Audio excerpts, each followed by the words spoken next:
Oh, good afternoon, everyone. This is Dottie Conway with the McSilver Institute, along with the Community Technical Assistance Center and Managed Care Technical Assistance Center. And I'd like to welcome you to today's webinar, Autism Spectrum Disorders, Infancy and Early Childhood. And I'd like to apologize for the delay in getting started this afternoon. We had a few technical difficulties, but we're all ready to get started. And to kind of kick off this three-part series of webinars, which will be focused on autism during this month of April, which is Autism Awareness Month. Autism spectrum disorder is a general name for a group of developmental disorders that cover a spectrum of symptoms, skills, and levels of abilities. New innovations in ASD research has aided providers in identifying the disorder in infants. And so today we're pleased to hear from Dr. Kara Regan, State Director for Beacon Services of Connecticut, a private practice of behavioral therapists providing intensive instructional services to individuals with disabilities, specializing in serving children with autism spectrum disorders. Dr. Kara Regan is a board-certified behavioral analyst.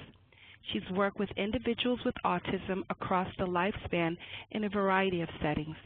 And she was the former Associate Director of Dissemination Science of Autism Speaks, where Dr. Regan led the organization's international clinical program development and related capacity building efforts.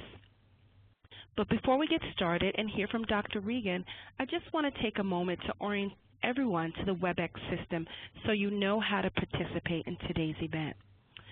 Now, please note that upon joining the webinar, you've been placed on mute to avoid any background noises that may distract others from listening to the presentation today. And if you come across any technical issues during today's event, please chat to our host, and she'll be able to assist you. And you'll also have the opportunity to submit questions for the Q&A portion of today's presentation by using the chat box feature, which is located on the top right side of your screen. And if it's not visible, click the dialog bubble on the top right toolbar and it should appear. So in order to ensure that we're able to answer as many questions as time permits, we request that you send in your questions at any point during the webinar, and we will address them during the Q&A portion of the webinar. And with that, let's get started. Dr. Regan? Thank you very much. Thank you again for having me here today to join you on this webinar. I'm going to talk specifically about ASD in infancy and in early childhood, specifically birth to 3. As Dottie mentioned, I'm the State Director for Beacon Services of Connecticut, where we provide home-based services and early intervention for families across the state. So, this afternoon, we'll quickly go over what we know about ASD and what we don't know. We know that autism spectrum disorders is a complex developmental disorder that can cause problems with how young children think, feel, their ability to speak, interact with others. It's a pervasive developmental disorder, meaning without intervention, it is likely to get worse over time. It's a neurological disorder, which means that it affects the functioning of the brain. And we know that the severity of symptoms for children with autism vary. It's usually first diagnosed in childhood. The CDC reports it's 1 in 68 children are diagnosed, and it is 3 to 4 times more common in boys than in girls. Although research now is showing that we're getting better at identifying young girls with having autism and that their symptomatology of autism may differ than that of boys. It's most often a lifelong disorder, though there have been cases and more cases for those individuals who receive intensive early intervention, who are then able to function independently, leading full lives within their community. So today we're going to focus on children primarily, going over the characteristics of ASD, because we know that early intervention is key to success here. I thought it would be helpful if we went over some of the characteristics, and there are three main categories. The first being communication problems, the second being difficulty relating to people, things, and events, and the third being repetitive body movements or behaviors. And as mentioned previously, the severity of these characteristics vary, and the magnitude of the deficits for communication problems versus repetitive movements vary within the individual as well. So autism differs from person to person in severity and the combination of symptoms that are present. There's a great range of abilities and characteristics of children with autism, and no two children appear to behave the same way. The symptomatology can range from mild to severe and may change over time. And there are no predictors of outcomes based on the severity of the symptomatology. Many children with autism are attentive to their routines and sameness and have difficulty adjusting to unfamiliar surroundings or changes within routines. Many people with autism have normal cognitive skills, while others have cognitive challenges. And some are at greater risks for comorbidities or other medical conditions such as sleep problems and seizures.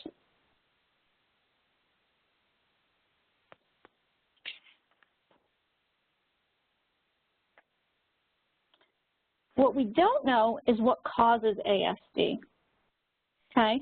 Scientists do not clearly understand what causes autism spectrum disorders, but we know that several factors probably contribute to autism, including genes that a child is born with and some environmental factors. We know that a child is at greater risk of autism if there's a family member with autism, if there's an older sibling with autism. But we do know for sure that research has shown that it is not caused by bad parenting or refrigerator mothers that was once hypothesized by Benelheim, and it's not caused by vaccines.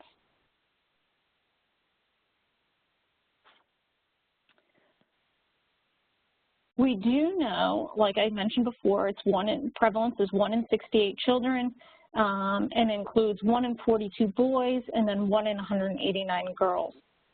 We know that it's estimated that currently there are 50,000 teens with autism that will become adults and lose school-based autism services each year. Around 1/3 of people with autism remain nonverbal and have non-vocal means of communication, and around 1/3 of people with autism have an intellectual disability. And there are comorbidities that are frequently accompanying autism include GI disorders or gastrointestinal disorders, including constipation, acid reflux disorder, seizures, sleep disturbances, ADHD, anxiety, and phobias. The good news is that there are behavioral interventions that may help remedy some of these comorbidities as well as medical interventions. So some of the early signs, these are possible red flags, okay, is that a child does not respond to their name by 12 months of age, that they're not pointing at objects or showing interest in things or joint attention like there goes an airplane by 14 months. They're not playing pretend games like feeding a baby doll or giving a baby doll a bottle or singing into a hairbrush by 18 months. They may avoid eye contact and may want to be alone. They may have trouble understanding other people's feelings or talking about their own feelings. There are often delays in speech and language skills. They may repeat words or phrases over and over, sometimes referred to as echolalia. They may give unrelated answers to questions. They may get upset by minor changes. They may have obsessive interests. They may flap their hands, rock their body, or spin in circles, and they may have unusual reactions to the way things sound, smell, taste, look, or feel. Some other areas include social issues. Okay, social issues are one of the most common symptoms in all of the types of ASD. People with ASD do not have just social difficulties like shyness. the social issues they have cause serious problems in everyday life. They may prohibit them from making friends or having meaningful relationships. Typical infants are very interested in the world around them. Not just the world, but the people around them. By their first birthday, a typical toddler interacts with others by looking at people in the eye, copying words and actions, and using simple gestures such as clapping and waving bye-bye, reaching towards people to be picked up, gesturing towards items that they may want. Typical toddlers may also show interest in social games like peekaboo and patty cake, but a young child with ASD may not. They may have a very hard time learning to interact with other people. Some people with ASD may not be interested in other people at all, whereas others may want friends but not understand how to develop those friendships. Many children with ASD may have a hard time learning to take turns and share, much more so than other typically developing children. This can make other children not want to play with them. People with ASD might have problems with showing or talking about their feelings, and they may have difficulty understanding the feelings of others. Many people with ASD are sensitive to being touched, and they don't want to be held or cuddled, or they may engage in stereotypy or what is referred to as self-stimulatory behaviors, such as flapping of their arms over and over. These are repetitive, considered non-communicative acts that may be reinforcing in and of themselves. And we also know that as children get older that have ASD, they're more likely to suffer from anxiety and depression. And all these symptoms can make social problems even harder for them to then manage.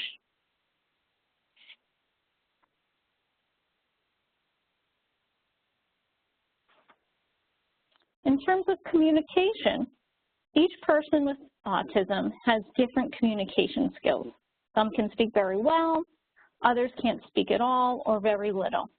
About 40% of children with ASD do not talk at all, whereas about 25 to 30% of children with ASD have some words at 12 to 18 months of age, and then they may lose them, they may regress. Others might not speak, or others may speak, but not until later in childhood. People with ASD who do speak might use language in unusual ways. They might not be able to put words into real sentences or complex sentences. Some people with ASD may only say one word at a time, where others may repeat the same words or phrases over and over. Some children may repeat what others say, and these repeated words might be said right away or at a later time. For example, if you ask somebody, "Do you want juice?" he might repeat back, "Do you want some juice?" instead of answering your question. Although children with autism go through a stage where they repeat what they hear, typical children go through this as well, but they grow out of that, and it usually passes by age 3. Some people with ASD can speak well, but have a hard time listening to others and interacting and responding to what other people say. That kind of give and take of that social communication, that social dance, where I say something and you say something different. Or their communication is restricted to certain interests.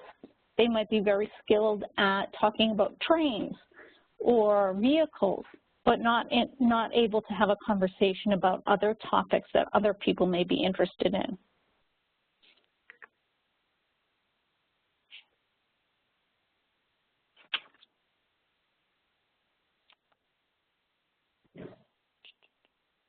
Okay, other communication difficulties may be the reversals of pronouns. They might say I when they mean you, or vice versa. They might have difficulty in expressing the varying voice volume or pitch or tone to their conversation. They might sound flat or robot-like. They may inhale when speaking versus exhale in terms of their breathing. They might stand too close to another person. They might not understand that social boundaries that we might have. They might stick to one topic for too long. They might talk about something that they really like, but that back and forth conversation may be extremely difficult for them.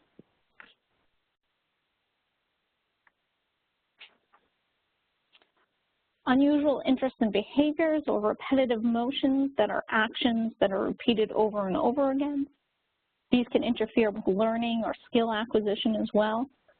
They can involve one part of the body or an entire body or even an object or a toy. For instance, people with ASD might spend a lot of time repeatedly flapping their arms or rocking from side to side.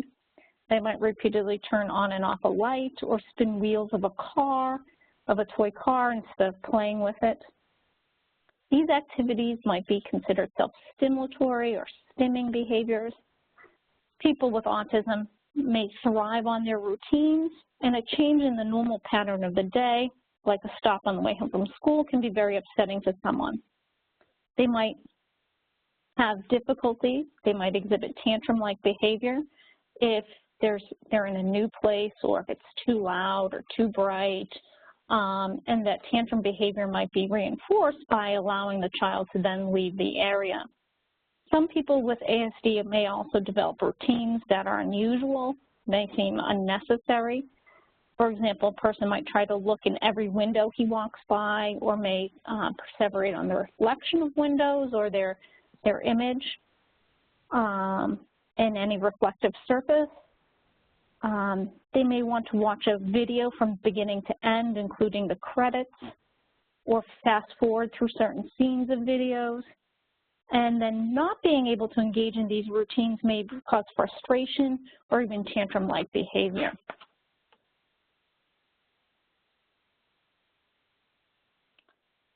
People with autism might have unusual responses to touch, smell, sound, sights, tastes, and feels. For example, they might over or underreact to pain or to a loud noise. They might have abnormal eating habits. For instance, some children have an extremely limited diet or are considered to have food selectivity.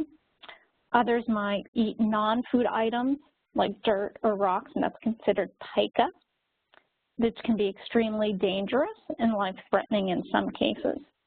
They might also have issues like chronic constipation or diarrhea, and they might have odd sleeping habits. They might have abnormal moods or reactions, and they might laugh or cry at unusual times or show no emotional responses at times you might predict. In addition, they might not be afraid of dangerous things or have a sense of fear of dangerous things, and they could be fearful of harmless objects or events, like fire alarms, getting their hair cut, their nails cut, or some of the phobias that I often see in young children. Other symptoms may be impulsivity, and that's, going for more immediate reinforcement versus delayed reinforcement, hyperactivity, and children may exhibit aggression or self-injury.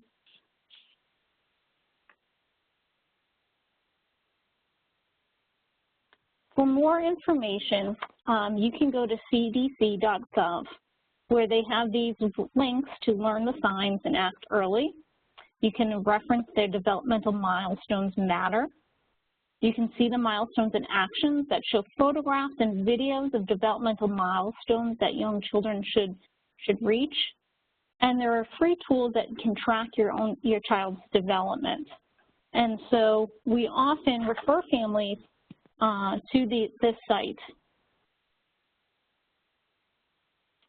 Furthermore, Amy Weatherby and her group in Florida have put together Autism Navigator, and their website is mentioned here. It's a great tool to look at the developmental milestones as well. And Autism Speaks is a great resource as well. You can screen your child on Autism Speaks website through the Modified Childhood Autism Checklist.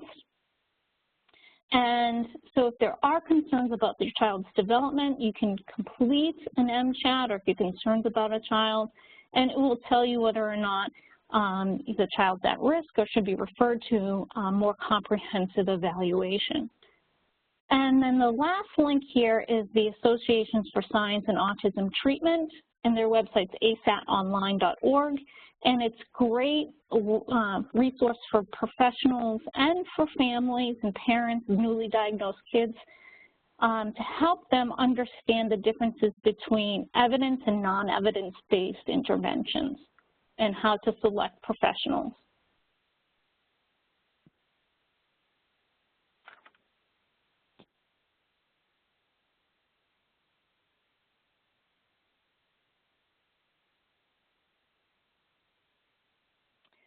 This is a recent book that was recently published by Deb Fine and her colleagues out of UConn. And this is a book that I refer to families who are at high risk. They may have an older sibling who is diagnosed on the spectrum, or they may have a relative that is on the spectrum. This is an activity kit for kids at risks and how to use everyday routines to build the social and communication skills necessary to meet those developmental milestones before the age of 3. So this is an inexpensive book. It's available at Amazon and is a great resource, not just for kids at risk, but for new parents too, about how to develop those communicative acts. Hart and Risley years ago in the late 80s, early 90s, did a longitudinal study in which they showed that the everyday interactions of a parent and a child can have a meaningful difference later on in their development in terms of their academic success in kindergarten, first grade, up until to junior high.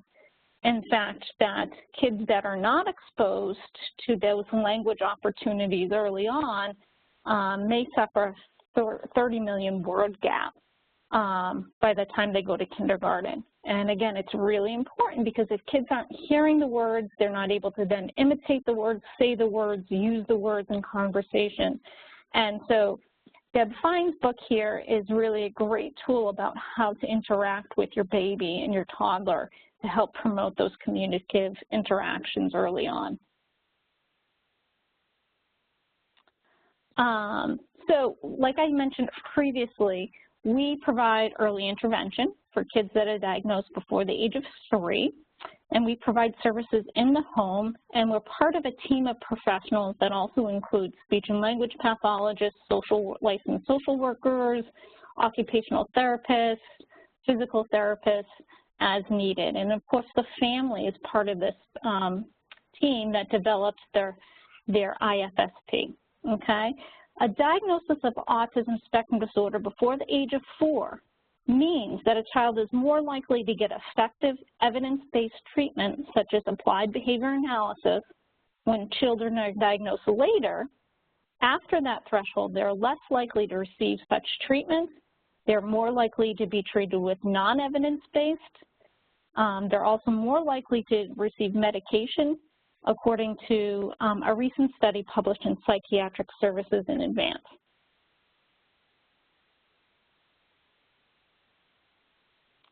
Some of the seminal applied behavior analysis research has been done since the early 70s by Lovaas.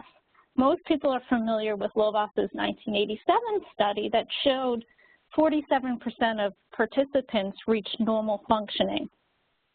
That study was done with parents in the home, where parents were trained to provide therapy to their children in the home and community. However, Lovaas and his colleagues did a study in 1973 that wasn't as successful. It was done in an institute, and although they saw great treatment gains, those treatment gains were not maintained because they did not transfer to home and community-based settings. And so they made modifications, and that's to the treatment, which heavily involved parent participation, and that was where they saw the greatest gains in the Lovaas 1987 study.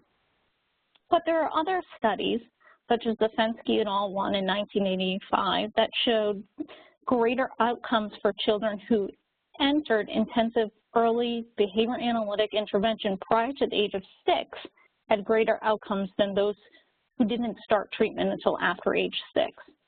I would like to say that today, because of advances in the awareness of autism and efforts such as organizations like Autism Speaks, children now are getting diagnosed earlier. And so hopefully most kids are receiving early intervention prior to age 3. But there are still some areas in our country where, due to stigma or cultural issues, that families are hesitant to receive a diagnosis, and kids are not getting diagnosed and then until they go to school age, where there are not just social deficits, but there are academic discrepancies as well. McCacken, Smith, and Lovas in '93 followed up their '87 study and looked at the participants at 11 and a half years of age, and they found that those participants preserved their treatment gains from the initial study and showed functioning within the normal range. And Howard et al.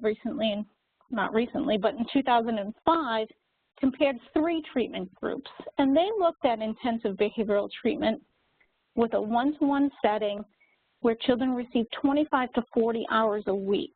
And they compared that to an eclectic approach where it was either one-to-one or a 1-to-2 ratio, and it was 30 hours of treatment, to a non-inclusive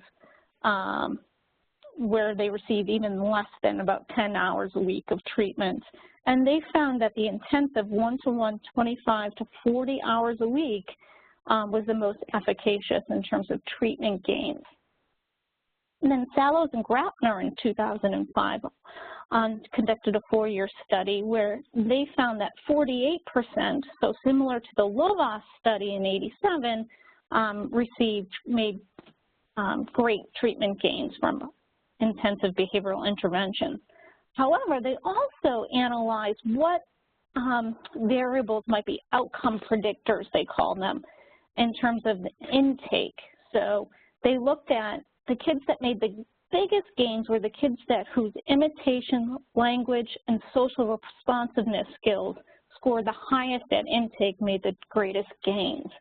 So that tells us something about our intervention. Should focus on pivotal skills such as imitation, the development of vocal speech or language or communication, and their social responsiveness.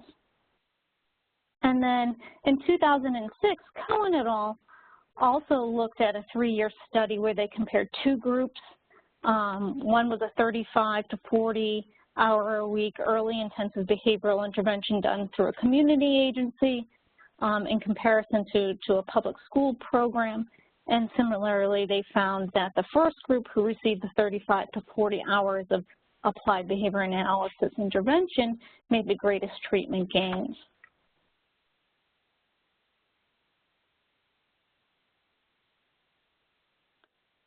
We also know that there have been recent meta-analyses identifying early intensive behavioral intervention for ASD as the most efficacious treatment. It has also been shown to have the best cost effectiveness for outcomes over the years. Okay, if you're interested in finding more comprehensive evaluations about behavioral interventions, you can look at some of these studies here.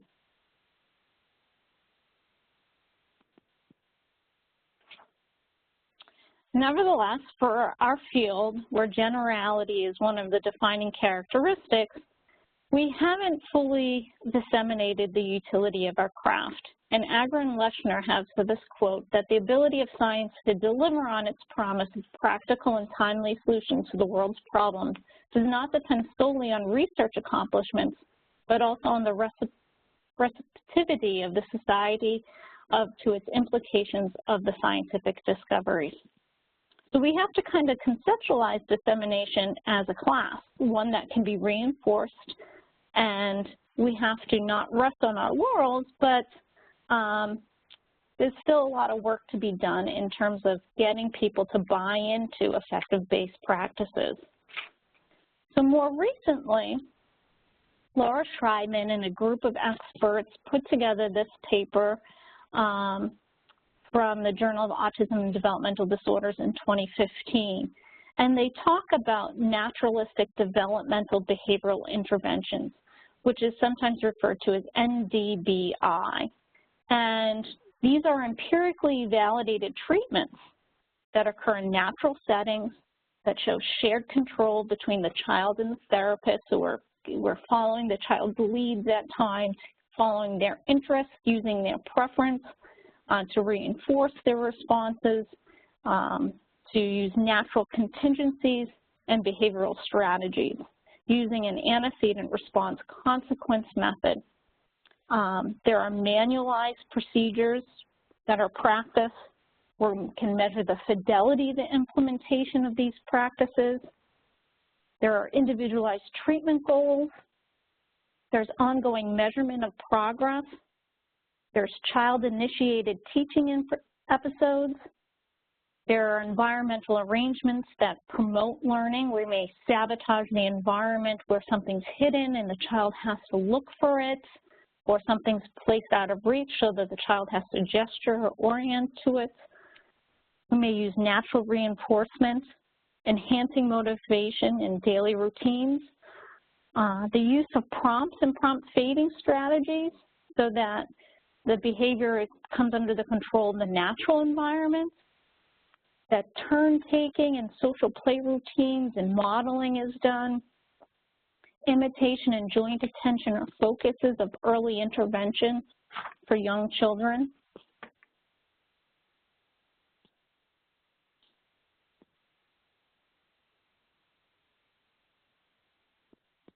Then the other study that has also focused on early intervention, in particular for interventions under the age of 3, was published in Pediatrics in 2015 by another group of experts.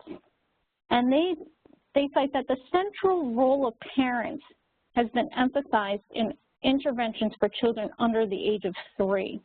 And I can't say that enough. Parents spend the most amount of time with their children, and they are the primary reinforcer for them, and therefore the most powerful who can make the meaningful differences for these kiddos. These interventions are designed to incorporate learning opportunities into their everyday activities, whether it be bath time, brushing hair or teeth or dressing, nighttime activities, dinner time activities, and where we want to capture these teachable moments to facilitate skill generalization. So professionals working with parents in the home should be teaching them the skills to work during natural activities and everyday routines. In their review, they summarized about 6 key statements here that practitioners should use. That the current best practice for these kiddos should be a combination of both developmental and behavioral approaches, and they should begin as early as possible. Again, early on, the trajectory or the differences between typically developing and kids on the spectrum is not as great, right? But we know that because autism is a pervasive developmental disorder, those gaps will get larger over time without intervention. So the earlier we can intervene, we can close the gaps, those developmental gaps that they may have. We also know that there should be active involvement for families or caregivers as part of the intervention. They should learn to implement those interventions in the home and the community as well as therapists. They should look at both the core deficits and the associated features of autism spectrum disorder, such as social communication, behavioral regulation, and adaptive behaviors. Again, promoting autonomy. Intervention services should consider social cultural beliefs of the family and the family dynamics and the development of the supports in terms of their economic capability, in terms of both the delivery and the assessment, in terms of how those are reported as well. Intervention should include socially and culturally diverse populations of participants, evaluate family factors or social validity, factors that should be considered that may affect parent participation or family participation in terms of their acceptability and the outcomes that they may produce. And in terms of future research, we need to look at community-based participatory research in terms of, again, not just ivory towers, universities, or large research organizations, but research that's being done in the home, in early intervention settings, in center-based programs that are well-defined, that the degree to help promote the acceptability of building on our evidence base as well.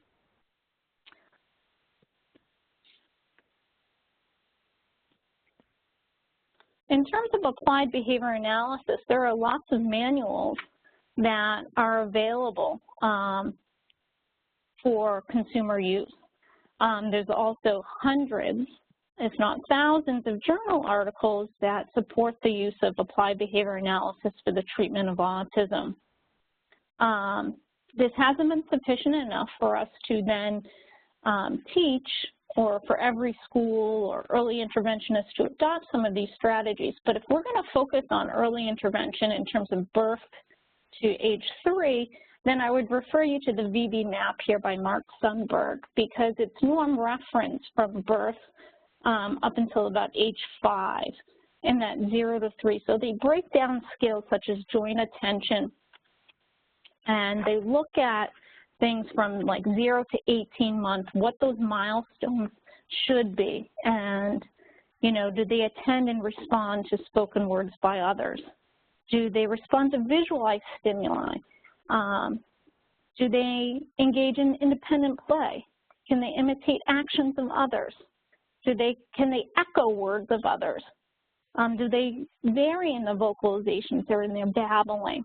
And if they do, can they vary their pitch and their tone of the babbling of a young child? And then looking at level 2 in terms of 18 to 30 months, can the child ask for what they want by pointing? Could they demand or request juice when they want juice, or book when they want a book, up when they want up? Can they label things when asked to, you know, point to something? And what's that a picture of? A bird. Can they say bird? And so forth. So I think the VB map, out of all of these resources here in terms of early intervention for kids under the age of 3, this is a great resource. And I should note that I do not get any, I don't benefit from recommending these resources as well. Some other resources, just generally speaking, for families, for kids under the age of 3. Glenn Latham, a pioneer in behavior analysis for parenting skills, has a great resource called The Power of Positive Parenting. Other factors in terms of adaptive living that we work with young kids on is toilet training. And probably the most well-known article that's cited most often is Asrin and Fox, Toilet Training in Less Than a Day. And this protocol is appropriate for kids on the spectrum. Not all kids are toilet trained by the age 3, and that's okay. Some can be toilet trained afterwards, and some involve more complex. And this book is a paperback. It's readily accessible at any bookstore or online, and talks about unique cases in which you might have to change as well. And then Mark Duran has written 2 books, one for kids with special needs, and then the other for parenting as well, is just about sleep issues and how to develop healthy bedtime routines so your child can sleep through the night, can sleep in their own bed without having to lay down with them or go through you know, a variety of up, down, routines. So those are great resources for families. Also, one of the comorbidities that we discussed is about food selectivity. And I would say about 80% of the families that we see in birth to 3, when asked to develop treatment goals for their individualized family plan, is they'll say, I want my child to talk, and I want my child to eat, and I want my child to sleep. And so they might eat a selected number of foods. They might only eat white foods, or they'll only eat chicken nuggets and French fries. You know, they might be brand specific. And there is a growing body of research, and Kathleen Piazza out of the Monroe-Meyer Institute at the University of Nebraska recently published a comparative study in which they looked at ABA treatments in comparison to other treatments or modified treatments that found that ABA treatments were more effective in increasing the amounts of foods and decreasing inappropriate mealtime behavior for kids with autism. So when looking for a behavior analyst to do feeding intervention, look for not just a board-certified behavior analyst, but somebody who has experience in working and conducting research and is up to date on the treatment of food selectivity and behavior analytic interventions done in the home or in a center-based program. So when we're looking at what constitutes an ABA program, these are the defining characteristics. One is that it's applied, so we're going to look at social significant behavior that is identified by the family, by the parents and the siblings as this is something we want to work on. This is something we want to improve. It's behavioral. There should be precise measurements of the behavior that is in need of change.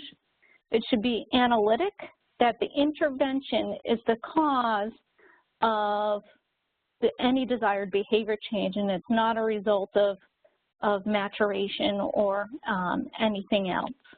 That it's technological, there's a sufficient description of the procedure so that mom or dad can implement it, or if there's a new therapist, they could implement it.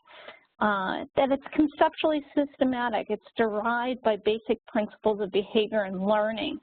So there's a manual that describes that reinforcement will be used to increase this behavior, that it's effective and it improves the behavior sufficiently to a practical degree that parents are, yay, they're thrilled. They're like, I'm so happy about this, and that we're asking for the input and their satisfaction with the level of services that we're providing. And lastly, that it promotes generalization, that it doesn't just produce a behavior change immediately, but that behavior change lasts over time, it appears in other environments, and spreads to other behaviors. So if we teach a child to imitate, play skills such as feeding a baby doll, but then we give them a phone and we don't necessarily reinforce it, but if we say, ring, ring, they're able to also do that and pick up the phone and imitate those skills without ever having a history of reinforcement or being prompted to do so. We'll say those behaviors have, that skill has generalized. But more importantly, a good ABA program is accountable, okay? It's public, it's doable, it's empowering, right? It builds confidence not just in the therapists but also in parents as well, and in the children, right? They feel excited. They run to you when you walk in the door, and they're excited to see what new materials you've brought or rewards that you might have in your bag. And it's optimistic, right? We can detect small improvements because we're a data-based intervention, right? We're going to make data-based decisions, and we can see whether or not what we're doing is working or not working. And if it's not working, then something needs to change. And so we might do something to help promote skill generalization. We might sequentially modify either the materials or the intervention that we're using. We'll help program common stimuli. So what we use at home in one room might be used in another room, might be used in the community or at grandma's house. We're going to make sure that we use lots of material so that we're not teaching just one response with one set of stimuli. We're going to train loosely so the child learns to respond under a variety of different settings, with a variety of different people. We're going to use indiscriminable contingencies, right? That sometimes things are reinforced, sometimes they're not. And we're going to use things in the natural environment that the child finds interesting. And so that completing the task or building that Lego set or that Duplo set is reinforcing in and of itself. And we're going to mediate generalization. We're going to teach kids how to generalize these skills across settings and across people so that they can do it with their cousins or their siblings or friends at preschool when they go to preschool. And again, we want to most importantly remember that social validity is a process here. We want to make sure that the consumer is satisfied. And that consumer is the family and the client and the community. So in summary, good intensive early intervention for using applied behavior analysis is collaborative, it's effective, it produces generalizable changes in behavior, and it's sustainable over time.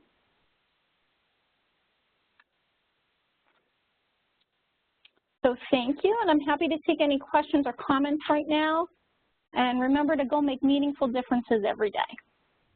Well, thank you, Dr. Regan. That has been very, very informative. And as a parent of a child that was diagnosed as on the spectrum as a toddler, I was listening very intently. And we've gotten a few questions. And one of the questions I want to get your response to was a parent said they have a 3-year-old son that they're having difficulty getting them to make eye contact. And what would some of your advice be to this parent to help this parent to help their son to make that eye contact? Yeah, eye contact is very challenging for kids on the spectrum, and it can be difficult for us as well. There are a lot of subtleties to when eye contact should occur, and so for your 3-year-old, I would think about items that he or she really likes. So if he or she is interested in playing on your phone, and before giving him the phone, bring the phone closer up to your eye so that he's looking or she is looking at the phone, and you get eye contact and then hand it to him or her before giving access to something that they want. In terms of responding to their name, that can be difficult as well too. So you might increase your proximity weight so you're really close to them. Find reinforcers. You want to catch the eye contact first. So function before form, right? Let's just get the rate of eye contact going up. Naturally, you're going to catch your child's eye contact at times, and try to find something that you can reward that with, whether it's a tickle or something that they may like or provide access to. Because sometimes when I go into homes and I consult, and we have these eye contact programs, and they become very complex, and in an effort to be very technological and precise in our measurement, we're outlining all these conditions under which we weren't trying to get eye contact. And sometimes we get caught up in the technology piece of it, and I say, just take a minute, take a deep breath, and when you get it, reward it, and you can't go wrong with that. So just when you capture his eye contact or her eye contact, make sure you mark that with some reward, something that your child is, and it could be a sip of juice, it could be a snack, a small bite of a snack, it could be access to something, it could be a kiss, it could be a tickle, it could be whatever is meaningful for that child. Do you find that if that a child that you're working with, that you're trying to get them to make better eye contact, that the more you reward them and they have experiences with their parent or their therapist, do you find they become more accustomed to making the eye contact and more comfortable with it, and as a result, it gets better over time? Yes, and it may never be comparable to their neurotypical peers, but it will also increase as the child develops other skills. So I never work on eye contact in isolation. It's always in addition to something else like imitation skills, requesting skills, because if you think about it, our eye contact is variable. And again, I don't want people getting caught up in how long it should be. Just get the rate up in terms of the number of times that they're making eye contact, however brief it may be. And as other skills develop, you can then work on increasing that. So in terms of joint attention skills, in terms of initiating to get somebody's eye contact to then reference to an airplane or a bus or a train or whatever it may be. And I find that using things that are cause and effect, things that you can have a noise or things that have that you can remote activate that are cause and effect are also great at kind of sabotaging the environment to get joint attention. Okay, and you know, we're running short on time, so I think we can take one more question. I got a question about a parent that has a child that has ASD that has a lot of tantrums due to changes in their routine. And so, you know, one of the ways that the parent has responded is says, you know, this child really needs to kind of get accustomed to that because life is unpredictable at times, and they should adjust. Exactly. Yeah. Now, what advice would you give to this parent in working with their child that has ASD, and with respect to this? Yeah, and teaching kids to be flexible, and to, you know, that things don't always go in an orderly fashion, right? And sometimes life is unpredictable. And so visual schedules may help and assist in that in terms of teaching. We're going to follow this schedule, and then using a visual schedule to then signal there's going to be a change. And we might not know what that change is initially. Initially, you might program it with a visual schedule that specifies what the change is, and then you can then work to something that makes it, you know, I don't know what the change is, but maybe it's abruptly ending an activity, and teaching kids to be flexible. And Greg Hanley and his colleagues out of Western New England University have done a really nice job, and they have a website called practicalfunctionalassessment.org, I believe, or .com. And they talk about teaching kids to tolerate delays, denials, interruptions, and that's a great resource, a great website. He has video tutorials that talk about that, and experiences from BCBAs that talk about teaching kids to tolerate denial or changes in routine. Okay. Thank you so much, Dr. Kara Regan.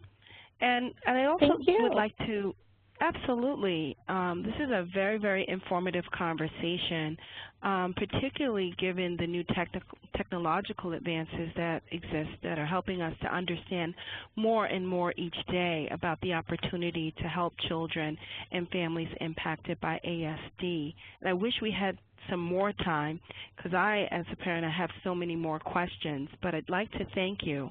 And I'd also like to thank today's audience for listening so intently and for being patient with us. And I just want to remind everyone that the webinar PowerPoint will be uploaded to our system. And so you're also going to receive a survey on the presentation, and we would appreciate it if you would take the time to complete that. We very much appreciate your feedback. And so I'd like to thank you very much, Dr. Regan. Is there anything else you'd like to say before we close? No, thank you again. I will make sure, if we can, I'll add that Greg Hanley's website to teach, you know, tolerating denial and changes in routine. I'll add that to the slideshow so that people can have access to that as well. Okay. Well, thank you very much. And I also wanted to remind our audience that this is a part of a three-part series. So this was the first series, the first offering of this three-part series, and we will be doing the second age cohort, which will take place on April 27th, where we'll hear from researchers at the Marcus Autism Center, and they'll be looking at early childhood to school age children that are impacted by ASD. And so that'll be another opportunity for learning and to ask some more additional questions. And with that, thank you, and have a good afternoon, everyone. Enjoy the rest of your day.